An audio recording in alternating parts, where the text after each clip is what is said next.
tá falou, tá falado, não tem discussão. Não, a minha gente hoje anda falando de lado e olhando pro chão. Viu você que inventou esse estado, inventou de inventar toda a escuridão. Você que inventou o pecado, esqueceu-se de inventar.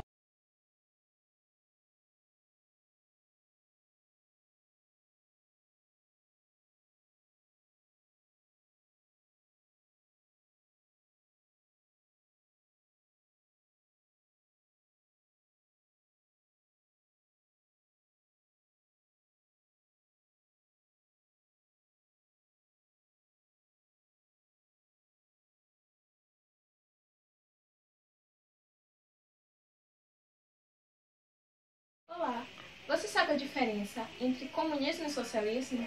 Não? Então vou te explicar. Para Karl Marx, o comunismo é o último estágio do desenvolvimento humano. Digamos que o socialismo é a transição e a primeira fase para poder chegarmos ao comunismo. Imaginemos que há um percurso a fazer. Estamos no capitalismo, o caminho é o socialismo e a linha de chegada é o comunismo. Segundo a teoria marxista, em uma sociedade comunista não existe o rico e o pobre, o explorador e o explorado. A figura do Estado desapareceria e todos desenvolveriam plenamente as suas potencialidades.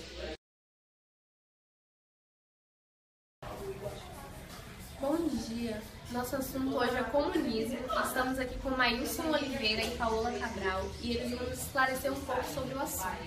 Bom dia, Maílson. Bom dia, Paola. Bom dia. Maílson, você pode dizer quais foram os fundadores do PCB, Partido Comunista Brasileiro? Bem, o PCB ele foi criado em 1922 por antigos militares anarquistas. Paola, a tarefa revolucionária deveria obter o Estado burguês e instaurar o Estado proletário.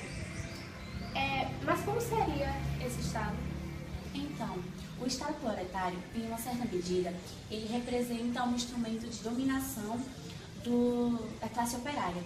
Essa classe operária ela é majoritária e possui um caráter mais democrático do que a antecessora. Maílson, quais são os países comunistas atualmente? Bem, os países comunistas de hoje em dia são Cuba, China, Coreia e Vietnã. Paola, quais são os dois principais pontos da teoria marxista no campo da política? Bem, nós temos dois pontos muito importantes, que é o Partido Político Proletário e temos também o Estado da classe operária. Muito obrigada pela presença de vocês e voltaremos no próximo bloco. Olá, nós iremos falar agora um pouco sobre o comunismo no Brasil. No ano de 1930, ocorreu uma mudança radical na linha política internacional comunista. A direção desta organização incentivava os partidos comunistas a romper com a política de frente ampla, chamada agora então de política de direita, se lançando dessa forma em uma linha de atuação que levasse a soberania do movimento revolucionário da classe operária. A ordem é que acontecesse a sovietização, dando ênfase à Constituição, de sovietes, de soldados, de camponeses e Enquanto operários. o PCB se reunia para resolver problemas internos referentes à direção do partido, o país passava por grandes agitações referente à candidatura de Getúlio Vargas, pela Aliança Liberal, que antecipou a Revolução de 1930. Ao lado de Vargas estavam os tenentes e coronéis que ajudavam sua candidatura à presidência do Brasil. O mais importante, líder-tenentista ia completando sua nova trajetória rumo ao marxismo, deixando transparecer sua posição ideológica em maio de 1930. Em 1942 foi retomado o trabalho comunista. com a criação do movimento que apoiava a entrada do Brasil na Segunda Guerra Mundial, ao lado dos aliados. Os comunistas passaram a trabalhar visando o reforço desta tendência de caráter nitidamente democrática e antifascista. Desde suas obras de juventude, Karl Marx já demonstrava uma preocupação com a impossibilidade de o homem realizar-se integralmente na sociedade de então. Observando ao seu redor, Marx percebia que a exploração a qual era submetida a maioria dos cidadãos não lhe permitia conseguir um desenvolvimento completo de suas personalidades. Além disto, o trabalho, de maneira como era estabelecido, não representava prazer para aquele que produzia. Muito pelo contrário, o trabalho era um jogo ao qual ele deveria se submeter para garantir sua subsistência. O fruto de seu trabalho era-lhe algo distante, uma vez que não lhe pertencia. A maioria da população trabalhava, mas eram os donos do capital que se apropriavam do resultado deste trabalho. A compreensão da atuação da Internacional Comunista desde a sua fundação em 1919 até a sua extinção em 1943 é um ponto-chave para que possamos compreender o movimento comunista em nossos dias. Por outro lado, a política seguida pela Internacional Comunista reflete perfeitamente as alterações por que passava a política interna da União Soviética. Essa ligação estreita entre as diretrizes do Comintern e a situação interna soviética pode ser percebida já desde a fundação deste organismo internacional sob a liderança de Lenin. Em nosso volume sobre o socialismo, fornecemos parte da resposta. Nele podemos ver que as diferentes alas do movimento socialista mundial preparavam o lançamento de suas respectivas organizações de caráter internacional.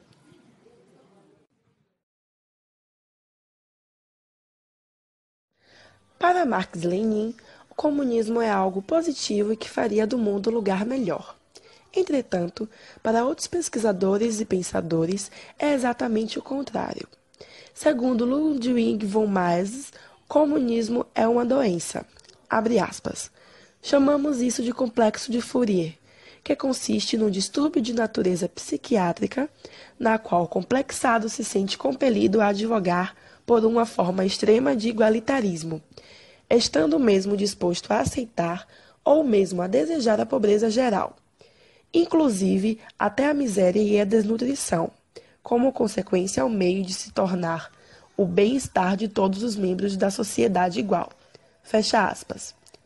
Já para alguns teólogos, o comunismo é inimigo da fé cristã. Vladimir Lenin comprova isso com as frases: Deus é o inimigo pessoal da comunidade comunista. Nosso programa inclui necessariamente a propaganda do ateísmo. É preciso combater a religião, eis o ABC do comunismo. O homem que se ocupa em louvar a Deus se suja na sua própria saliva. O Black Bloc foi uma tática de ação direta de corte anarquista, empreendida por grupos de afinidades que se reúnem mascarados e vestidos de preto para protestar em manifestações de rua, utilizando da propaganda a ação para desafiar as forças da ordem. Essa tática surgiu em 1980 na Alemanha por autonomistas e anarquistas para defender os esquartes contra a ação da polícia e de grupos neonazistas. O Black Bloc foi confundido com uma organização internacional, mas ficou claro que o Black Bloc não é uma organização, mas uma tática utilizada por vários indivíduos anticapitalistas que não mantêm conexão entre si. Suas atividades ganharam atenção da mídia fora da Europa durante as manifestações contra o encontro da OMC, Organização Mundial do Comércio, em Seattle, quando o grupo de mascarados destruíram fachadas de lojas e escritórios da McDonald's e da Starbucks, entre outras. Em 1986, foi fundada uma liga autonomista Black Bloc 1500 para defender a Hofstrasse Square da cidade de Hamburgo, na Alemanha. Já tomamos conhecimento que, segundo a visão materialista da história compartilhada por Marx, Engels e Lenin, a humanidade caminha rumo a uma sociedade onde não mais existiriam classes sociais, o comunismo. Recapitulemos o que dissemos ainda há pouco. A sociedade comunista é o último estágio da história da humanidade. Nela inexistiriam exploradores e explorados, e tampouco existiriam classes sociais. Reparem bem que utilizamos e frisamos após, pois queremos deixar claro que o comunismo não virá junto com esses fenômenos, mas sim numa fase posterior. Tanto Marx quanto Lenin falam-nos de uma fase inferior e de uma fase superior do comunismo. Ao que se costuma chamar de socialismo, Marx chamou a primeira fase, ou fase inferior da sociedade comunista. Na medida em que os meios de produção se tornam propriedade comum, pode aplicar-se a palavra comunismo, contanto que não se esqueça que esse é um comunismo incompleto. Arnaldo Spindel nasceu em São Paulo em 1953 e formou-se pela Escola de Administração de Empresas de São Paulo, da Fundação Getúlio Vargas. Foi nessa mesma instituição que iniciou sua formação sociológica, trabalhando no Departamento de Ciência Social. Em 1976, transferiu-se para Paris, onde desenvolveu seus estudos de pós-graduação em Sociologia. E eu vou morrer de rir, esse dia de vir, antes do que você pensa, apesar de você, amanhã há de ser outro dia. Você vai ter que ver amanhã renascer, arranjar poesia. Como vai se explicar, vendo o céu clarear, de repente, impunemente? Como vai abafar nosso coro a cantar na sua frente, apesar de você,